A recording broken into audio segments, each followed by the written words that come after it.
આપણે એનું સૂત્ર યાદ રાખવું પડે, બરાબર? તો એનું સૂત્ર છે ચુંબકીય ચાર્જ માત્રા μ બરાબર √n કૌંસની અંદર n+2. આ તમારે સૂત્ર ખાસ યાદ રાખવાનું છે. આના ઉપરથી આપણે ચુંબકીય ચાર્જ માત્રા નક્કી કરવામાં આવશે. હવે જુઓ, જ્યાં n બરાબર શું કહેવામાં આવશે? અયુગ્મિત ઇલેક્ટ્રોનની સંખ્યા, બરાબર? આટલી વસ્તુ ખબર હોવી જોઈએ તો આપણે ચુંબકીય ચાર્જ માત્રા નક્કી કરી શકીએ. તો હવે સપોઝ આપણે લઈ લઈએ એક એક્ઝામ્પલ Fe+, બરાબર? Fe+2 લઈ લઈએ, આયરન. તો હવે આયરન છે એ કયા નંબરનું તત્વ છે એ આપણને પહેલા તો ખબર હોવી જોઈએ. તો Z બરાબર 26મા નંબરનું, અહીંયા 26 લખીએ. હવે પહેલા તો તેની ઇલેક્ટ્રોન રચના લખવી પડે. તો તેની ઇલેક્ટ્રોન રચના શું થશે?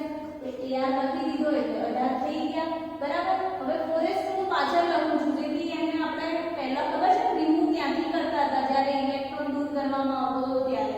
તો અહીંયા જો આપણે શું કરશું, 3d પહેલા લખીએ અને 4s પછી. તો 4s માં પહેલા ભરે, બરાબર? તો 2 ભરી દીધા, 18 અને 2 20 થઈ ગયા. હવે કયા નંબરનું છે? 26મા નંબર. તો અહીંયા કેટલા આવશે? 3d6. ખ્યાલ આવી ગયો એટલો? હવે આની ઉપર જો +2 છે. ખાલી આ તો મેં Fe ની લખી પણ અહીંયા આપણને શું એક્ઝામ્પલ આપેલો છે Fe+2. હવે +2 હોય તો આ શું થઈ જશે? નીકળી જશે. 2 ઇલેક્ટ્રોન દૂર કરવા પડશે. હવે 4s માંથી જ કંઈ લેવામાં આવશે કેમ કે પહેલું આપણે કેવું પકડવાનું છે? 4s જ પકડવાનું છે. પછી 3d માંથી જો 2 થી વધારે હોય, કદાચ આની ઉપર +3 હોતા તો આપણે 2 અહીંથી લઈને અહીંથી લેવું પડે, બરાબર? એ લાસ્ટ લેક્ચરની અંદર મેં તમને કીધું જ હતું. હવે જો અહીંથી 2 રિમૂવ થયા એટલે શું વધ્યું આપણી પાસે? AR 3d6. આટલી વસ્તુ બચી, બરાબર? હવે આની અંદર આપણે આવી રીતે જોવું પડશે કે કેટલા અયુગ્મિત છે, યુગ્મિત છે. હવે 4s તો જતી રહી એટલે એને તો આપણે દોરવાની જરૂર છે નહીં. આ 3d દોરી દઈએ. 1 2 3 4 5, બરાબર? કેટલા ઇલેક્ટ્રોન છે? 6 ભરી દઈએ. 1 2 3 4 5 અને 6, બરાબર? હવે એને શું કીધું? અયુગ્મિત ઇલેક્ટ્રોનની સંખ્યા. હવે આની જો મારે ચાર્જ માત્રા શોધવી હોય તો અયુગ્મિત છે.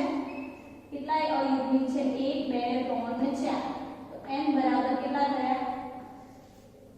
4 થયા, બરાબર? હવે આની અંદર આપણે આ જે રકમ છે એને અંદર મૂકી દેવાની છે. √n ની જગ્યાએ 4 + 2 કેટલા થઈ ગયા? 4 ને 2 6 કૌંસમાં 6 એટલે કેટલા થઈ ગયા? √24. ખ્યાલ આવી ગયો? હવે આની અંદર તમને એક ટ્રીક શીખવાડું છું પણ એની પહેલા જુઓ, અયુગ્મિત ઇલેક્ટ્રોન છે એનો મતલબ અણુચુંબકીય કહેવાય કે પ્રતિચુંબકીય કહેવાય? તો અયુગ્મિત હોય તો આપણે શું કહેતા હતા એને? અણુચુંબકીય. એ પણ તો એનો પ્રકાર પણ તો લખવો પડશે ને આપણે, બરાબર? એનો ગુણધર્મ દર્શાવવો પડશે કે પ્રતિચુંબકીય છે કે અણુચુંબકીય છે. ખ્યાલ આવી ગયો? બસ આટલું જ છે. આટલું લખ્યા પછી હવે તમારે આટલી વસ્તુ યાદ રાખવી પડશે કે n બરાબર 1 હોય એ ટ્રીક શીખવાડું છું અને n બરાબર 2 n બરાબર 3 n બરાબર 4 n બરાબર 5 આટલા યાદ રાખજો. ઇનફ થઈ ગયા, બરાબર? હવે જો n બરાબર 1 હોય તો 1.73 bm. bm નો મતલબ થાય બોર મેગ્નેટોન. એનો યુનિટ છે, એકમ છે, બરાબર?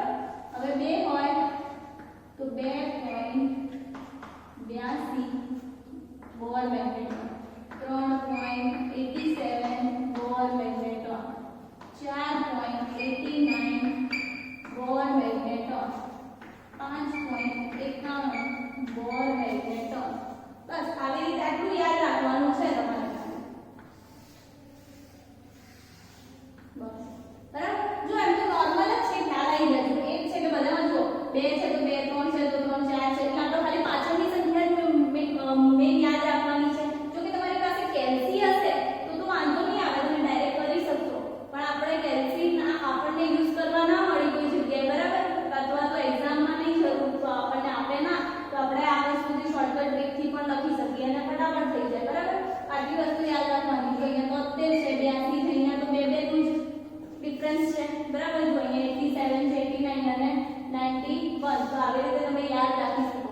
હવે જો અહીંયા આપણે √24 મળ્યું તો એની અંદર n બરાબર કેટલા લીધા હતા 4 બરાબર 4 એટલે કયો કહેવાશે 4.89 4.89 બોર મેગ્નેટોન આ એને કહેવાય ચુંબકીય ચાલકતા. ખ્યાલ આવી ગયો? બસ આ જ વસ્તુ ધ્યાન રાખવાની છે. સપોઝ એક બીજું એક્ઝામ્પલ લઈ લઈએ તમને કન્ફ્યુઝન ના થાય. Ni2+ બરાબર નિકલ. હવે નિકલ કયા નંબરનું તત્વ છે તો Z બરાબર 28. તમને એનો પરમાણુ ક્રમાંક ખબર હોવો જોઈએ તો તમે લખી શકશો અને એક એની ઇલેક્ટ્રોન રચના. હવે કઈ રીતે લખાશે Ar R1 3D 8 અને 4s થઈ ગયા. 18 ને 2 20 ને 8 28. હવે એની ઉપર કેટલા લખેલા છે 2+ એટલે બે શું ઇલેક્ટ્રોન શું કરવા પડશે દૂર કરવા પડશે. ક્યાંથી થશે Lo 4s2 નીકળી ગયા. શું વધ્યું ખાલી 3D 8 એટલે આપણે ઓનું 4s દોરવાની જરૂર નથી. આટલું સમજીએ બરાબર. કેટલા છે 8 તો 1 2 3 4 5 6 7 અને 8 કેટલા અયુગ્મિત ઇલેક્ટ્રોન છે 2. તો n બરાબર કેટલા મળ્યા 2. આપણું સૂત્ર મૂકી દો ચુંબકીય ચાર્જમાત્રાનું તો √n n + 2 q બરાબર 2 2 + 2 કેટલા થઈ ગયા 2 ને 2 4 4 × 8 તો અંડર રૂટ કેટલો આવ્યો 8 અને n બરાબર 2 બરાબર કેટલો આપણો આવે છે ચુંબકીય ચાર્જમાત્રા ડાયરેક્ટ લખીએ તો 2.82 બોર મેગ્નેટોન. બસ આટલું જ. ખ્યાલ આવી ગયો? તો આવી રીતે તમને ગમે તે પૂછે તો તમે ઈઝીલી આ બધું લખી શકો છો. ખાલી એક ફોર્મ્યુલા યાદ રાખવાનો છે ધેટ્સ ઇટ. બાકી વસ્તુ આપણે બીજું બધું યાદ રાખવાની જરૂર નહીં કેમ કે આ બધી વસ્તુ તો તમે બેઝિક છે તમે 11મા ધોરણમાં ઓલરેડી ભણીને આવ્યા છો અને તમને બધાને આવડે છે બરાબર. એ તમને શીખવાડેલું જ છે મેં. એટલે તમારે ખાલી આ ફોર્મ્યુલા યાદ રાખવાનો છે. આ લખીને કેટલા અયુગ્મિત ઇલેક્ટ્રોન વધે છે અયુગ્મિત ઇલેક્ટ્રોન હોય એની અંદર આપ જેટલા હોય એટલા આની અંદર n બરાબર મૂકી દેવાનું બરાબર. અને આ જે મળે આટલા જ હશે એનાથી વધારે તો આપણે પૂછાતા છે નહીં એટલે આટલા તમારે યાદ પણ રાખવાના છે. આ વસ્તુ તમારે યાદ રાખવાની છે અને ઈઝી છે યાદ બી રહી જશે. ખ્યાલ આવી ગયો? તમને MCQ ની અંદર પણ કદાચ પૂછી શકે તો તમને એટલું ખબર હોવી જોઈએ કે આગળ 2 આ n બરાબર 2 આપેલા છે તો આન્સરની અંદર આગળ 2 વાળું હોય એ જશે. કદાચ પાછળની સંખ્યા ના ખબર હોય તો બરાબર. તો આટલી વસ્તુ ધ્યાનમાં રાખવાની છે. તો આનો તમે સ્ક્રીનશોટ લઈને તમારા નોટબુકની અંદર નોટ ડાઉન પણ કરવાની છે વસ્તુ બરાબર. ત્યારબાદ હવે જુઓ લાસ્ટ લેક્ચરની અંદર મેં તમને વિવિટી થિયરી શીખવાડી હતી બરાબર. Balance bond theory. હવે એની અંદર આપણે શું જોયું કે કોઈ પણ એક સંકીર્ણ લેતા હતા તેની અંદર આપણે એનો ભૌમિતિક આકાર નક્કી કરતા હતા ચુંબકીય ગુણધર્મ નક્કી કરતા હતા બરાબર. તેનું સંકલન કયું છે તે નક્કી કરતા હતા. હવે તેની ચાર્જ માત્રા કેટલી છે એ બી નક્કી કરવામાં આવશે. હવે એક બીજી વસ્તુ તમને કહી દઉં ખાસ ધ્યાન રાખજો કે અણુ ચુંબકીય હોય તો આ વસ્તુ તમે કરો એટલે બરાબર. પણ જો પ્રતિચુંબકીય હોય તો આ વસ્તુ ફોલો ના થાય કેમ કે ખબર છે પ્રતિચુંબકીયમાં બધા યુગ્મિત ઇલેક્ટ્રોન હોય અને આપણે યુગ્મિત જોઈતા નથી. કેવા જોઈએ અયુગ્મિત. તો યાદ રાખજો કે પ્રતિચુંબકીય હોય તો તેની ચાર્જ માત્રા હંમેશા 0 થાય. ખ્યાલ આવી ગયો? તો આ વસ્તુ તમારે ખાસ યાદ રાખવાની છે. હવે જો એક એક્ઝામ્પલ આપું છું તમને. ચુંબકીય ચાર્જ માત્રા તો ખ્યાલ આવી ગઈ પણ બેલેન્સ બોન્ડ થિયરી આપણે ભણ્યા હતા એની અંદર કઈ રીતે બોર્ડની એક્ઝામમાં તમને 4 માર્ક્સનું ક્વેશ્ચન પૂછે અને એટલું સહેલું છે તમે આરામથી લખી શકો તમારો ટાઈમ પણ ના બગડે. હવે જો એક સંકીર્ણ લખું છું NiCN મેગ્નેટિક 4 2 માઈનસ. હવે આવું તમને પૂછ્યું. હવે આનું તમારે નામ IUPAC નામ લખવું પડશે ભૌમિતિક આકાર લખવું પડશે તેનું સંકલન લખવું પડશે બરાબર. એની અંદર રોમનમાં કેટલા આવશે એ લખવું પડશે. તેનો ચુંબકીય ગુણધર્મ શું છે તેની ચાર્જ માત્રા શું છે આ બધું તમારે લખવાનું છે. અને આટલું લખો તમે એટલે તમારા 4 માર્ક્સ પૂરેપૂરા તમને મળી જાય. જુઓ હવે પહેલા તો આ વસ્તુ જુઓ. આનું નામ શું બનશે 4 4 એટલે શું કહેવાશે ટેટ્રા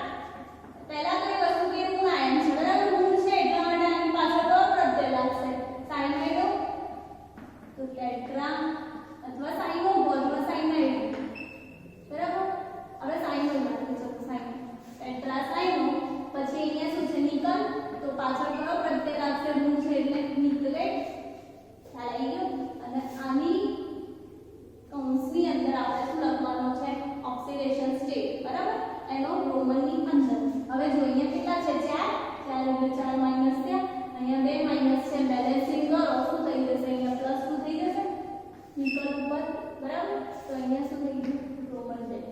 એક કામ પૂરું, આઈયુપીએસસી નામ થઈ ગયું. બીજું કે આની અંદર શું આપેલું છે આપણને +2, તો એનો મતલબ આપણે તેનું શોધવાનું આવશે, બરાબર. આની ઇલેક્ટ્રોન રચના લખવી પડશે તમારે. હવે કઈ રીતે તો જુઓ, આની અંદર શું થઈ ગયું, લિગેન્ડ કેટલા છે 4, એટલે આ વસ્તુ થાય Mn4, M એટલે મધ્યસ્થ પરમાણુ અને L એટલે લિગેન્ડ, કેટલા છે 4, બરાબર. હવે 4 હોય તો બે વસ્તુ પોસિબલ છે, તમને કીધું હતું, બરાબર. એક તો એનો આકાર થશે સમચોરસ, કાં તો એનો આકાર થશે સમચતુષ્કોણ. એ તો તમે લખ કરશો એટલે તમને ખબર પડશે કે કયો છે, બરાબર. બે વસ્તુ થઈ શકે. આની જો સમચોરસ હોય તો એનો તમને સંકલન મળશે DsP2, 1 2 2 4 થઈ ગયા. અને જો સમચતુષ્કોણીય હોય તો કયો મળશે sp3. આટલી વસ્તુ પોસિબલ છે. હવે જો આપણે આટલી વસ્તુ કરી દીધી એટલો તો ખ્યાલ આવી ગયો છે તમને. હવે જો નિકલ છે એની પહેલા તો આપણે નોર્મલ ઇલેક્ટ્રોન રચના લખવી પડે. કયા નંબર ઉપર છે 28. શું લખશું, Ar 3d પહેલા લખું છું કેમ કે 4s માંથી ઇલેક્ટ્રોન દૂર હશે પહેલો, બરાબર, એટલા માટે. તો 3d 8 અને 4s થઈ ગયું. હવે ni 2 પ્લસ ની લખવાની છે. શું થશે, Ar 3d 8, 4s નીકળી જશે, બરાબર. એટલે તો પતી ગયું. હવે જો એટલે બે ઇલેક્ટ્રોન નીકળી જશે એટલે ખાલી થઈ જશે કહેવાનો મતલબ. હવે જો અહીંયા આપણે બોક્સ બનાવીને જોઈ લઈએ કઈ રીતે અંદર છે. પહેલું જો 3d 8 છે ને તો પહેલા 8 લખી દઈએ, 1 2 3 4 5, ઓકે. અહીંયા શું આવશે 4s થઈ ગયું. હવે જો આ દોરવાની રહેશે, આ દોરું છું ખાલી, તો આ કઈ થઈ 3d, આ 4s, એની પછી કઈ આવે 4d. 4d ની જરૂર પડે તો આગળ તમે દોરી શકો, બરાબર. તો 3d ની અંદર કેટલા છે 8, 1 2 3 4 5 6 7 8, ઓકે ડન. હવે જો યાદ કરો, કાલે તમને એક એક્ઝામ્પલ આપ્યું હતું કૂતરાવાળું, યાદ આવ્યું ને, સી અને કૂતરો. હવે જો અહીંયા કોણ આવ્યો છે Cn. Cn કેવું લિગેન્ડ છે, સ્ટ્રોંગ લિગેન્ડ છે, પ્રબળ લિગેન્ડ છે, એટલા માટે શું કરશે, C આવ્યો. C આવે તો શું થશે, બધા ભાગી જવાના. તો ઇલેક્ટ્રોન ક્યાં જશે, અહીંયા. અહીંયા શું થશે, 1 2 3 4 5 6 7 થઈ ગયું. તો આ ખાલી રહી ગઈ. અહીંયા 4s તો દોરવી પડશે આપણે બતાવવા માટે, 3d અને અહીંયા 4p થઈ ગયું આટલું કામ. હવે શું કરવાનું છે, જો આ કેટલા દોરી દીધા, 4 લખી દીધા, 3d કેટલા ભરાયા આપણે જોડે 4, આ તો ભરાઈ ગયું, બરાબર. હવે ખાલી કેટલો છે 1, એક ખાલી એટલે b થયો. ખાલી લખવાનો છે કેમ કે એની સાથે સમિશ્રણ કરશે ને, એટલે મધ્યસ્થ પરમાણુ જે હશે, મધ્યસ્થ પરમાણુ કયો છે નિકલ છે, અને એની આજુબાજુ 4 શું જોડાયેલા છે, લિગેન્ડ જોડાયેલા. હવે લિગેન્ડ જોડાયેલા છે એ શું કરશે, ઇલેક્ટ્રોનનું દાન કરશે, અને મધ્યસ્થ પરમાણુ છે એ ઇલેક્ટ્રોન સ્વીકારે છે, બરાબર. અને જેટલા જોઈએ છે એટલા જ લોકો અદલાબદલી કરતા હોય છે. તો આની અંદર પણ એક છે, તો અહીંયા સમિશ્રણ થશે. હવે કેટલા છે આપણી પાસે લિગેન્ડ, 4 છે. તો અહીંયા Cn થઈ ગયું, અહીંયા Cn થઈ ગયું, અહીંયા Cn થઈ ગયું, અને અહીંયા Cn. જો દેખાય, બરાબર. આ શું થઈ ગયું, એનું સમિશ્રણ. એકે લીધો, એકે આપ્યો, બંને એકબીજા સાથે જોડાયા અને શું થયું, સમિશ્રણ થયું. હવે જો S કેટલો ભરાયો, એક ખાલી જોવાનું છે. ખાલી ની અંદર હવે p માં જો અહીંયા Cn છે નથી, એટલે p3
બધા કેવા છે?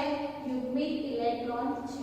ત્યારબાદ ચુંબકીય ચાર્જ માત્ર આવી રીતે વ્યવસ્થિત લખવાનું છે તો તમને પૂરેપૂરા માર્ક્સ મળી શકશે. બરાબર? તો ચુંબકીય ચાર્જ માત્રા કેટલી હશે? 0, કેમ કે પ્રતિચુંબકીય છે તો તેની ચાર્જ માત્રા કેવી? 0. બરાબર? હવે તેનો ભૌમિતિક આકાર કઈ રીતે હશે એ પણ તો જોવો પડશે ને. ભૌમિતિક આકાર તો વચ્ચે શું હોય? મધ્યસ્થ પરમાણુ, પછી શું જોડાયેલા હોય? લિગેન્ડ.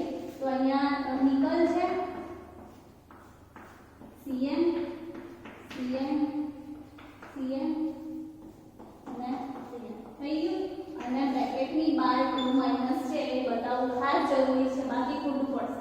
બરાબર? બસ આટલી જ વસ્તુ છે ને. એક તો તેનું IUPAC નામ લખવાનું. તો IUPAC નામ તો પહેલા જ લખી દીધું આપણે. બરાબર?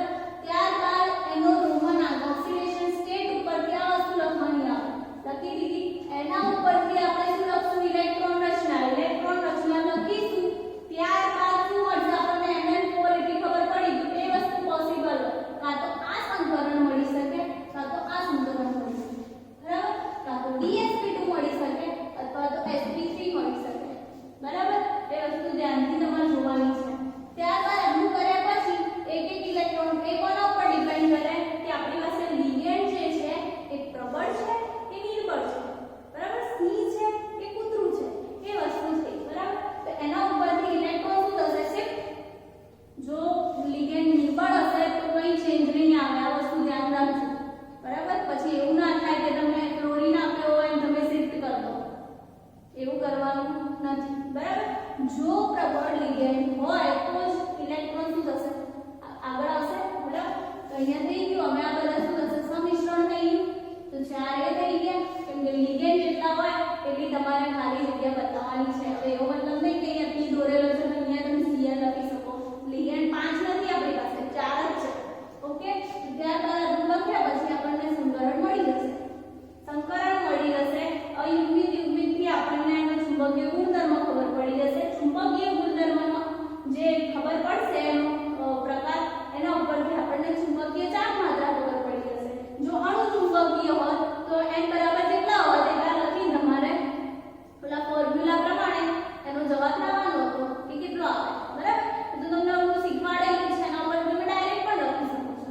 બરાબર? અને એનો ભૌમિતિક આકાર ખ્યાલ આવી ગયો. તો આટલી વસ્તુ છે અને આ વસ્તુ મોસ્ટ આઈએમપી છે ચેપ્ટરની અંદર, એટલે તમે ખાસ આના ઉપર થોડું ફોકસ કરજો. બરાબર? તમને કોઈ પણ સંકીર્ણ તમારી બોર્ડની એક્ઝામમાં તમને આપી શકે છે અને કોઈ એટલું બધું ભારે પણ નથી.